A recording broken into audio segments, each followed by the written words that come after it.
Hey Screamtown actors, right now I'm in our attraction called Crop Spawn. It has an alien theme.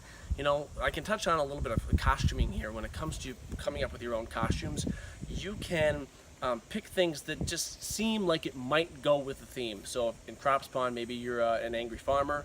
An alien, you know, you could be, people have struggled with that in the past, but I know that Spirit Halloween does have a nice alien mask with some nice breathable eyes, and I've seen people wear the zoot suits, the full body zoot suits, and it's just kind of this, you know, it can be very ambiguous. It doesn't have to be like the alien from the movie Alien.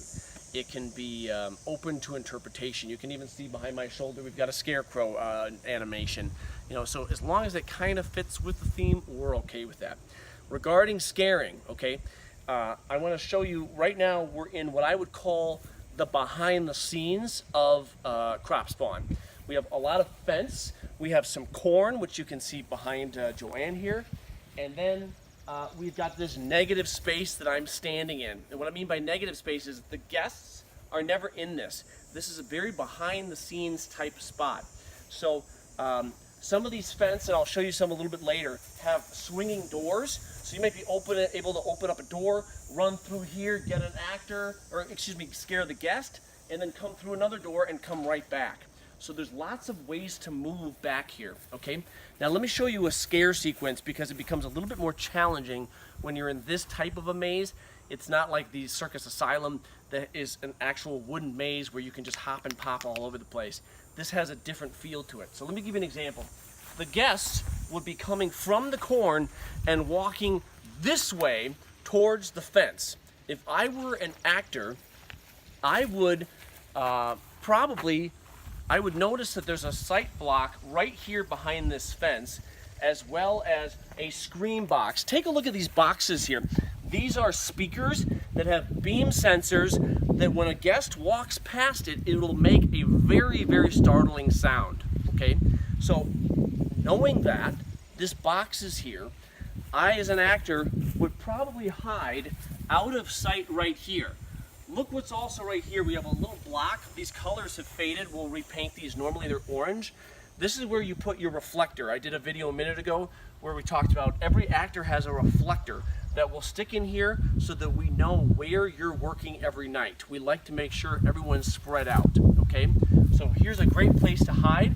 You can hear the guests come walking. The scare box gets them and screams at them. That's a perfect opportunity then for you to come around from behind, make a scary noise, scare them again, and now you can follow them through this path here. You could be kind of gently scraping the fence, you could be making your scary noise, saying your scary phrase. We like it when you follow the guests, okay? Now, right here, we have another animation. So one theory in this particular spot is you could kind of fall back and pretend like you're finished with them and you're not going to do anymore. That actually probably would be the case. That would be your sequence. You would probably stop and you would go reset your scare, because I know from this particular location there's another great spot for an actor right here. And you can see this particular person had a trash can last year that they took a mallet to, and I mean that makes a very frightening noise. So what I want to point out here is that you need to be aware of where your other actors are, because you do the scare sequence that we just did. Now you start to follow them, but you know that your buddy who you've become friends with is hiding right here. It's a good opportunity then for you to fall back, let these folks take a few more steps, and then we have this animation, which means the guest is going to trigger the beam sensor. Look, here it is right here. You can see these little reflectors. Here's the actual beam.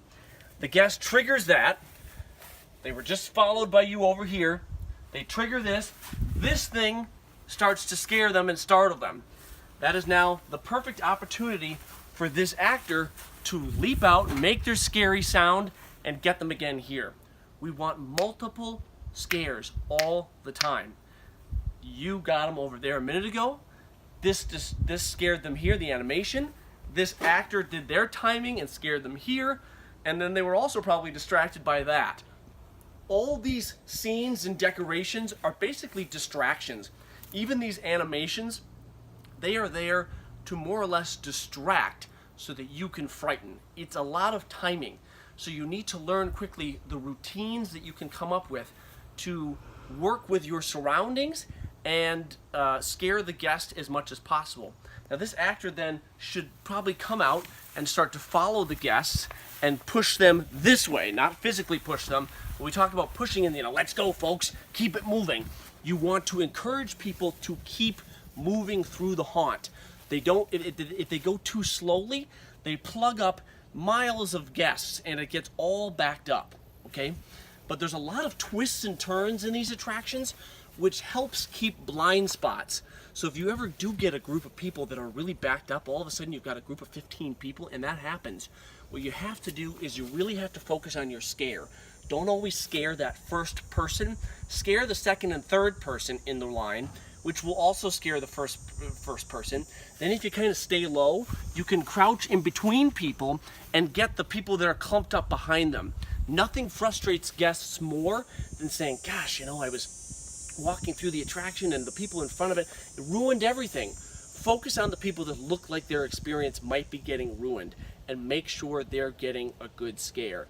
And if you have multiple hiding places, even this corner right here, this is a blind spot. And if I'm leaned up against here, I can still pop out. I can improvise and find those spots that will still scare guests. And then hopefully, let's walk this way. I think I see one right here. There's a secret actor door right here. So these are things you might not necessarily notice, especially if you come out here in the dark and you're going like, I don't know where this stuff is. You want to have your flashlight. That's why we recommend to bring a flashlight. Find these actor doors because then it'll just give you more movement. You can reset to different positions or disappear.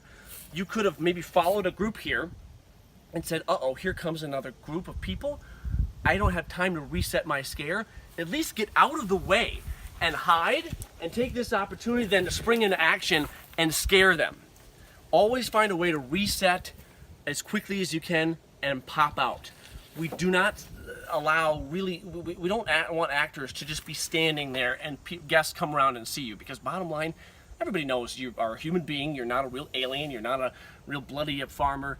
You are an actor. So the only way to scare is by physically popping out and getting them. There's your actor video for Terror in the Corn.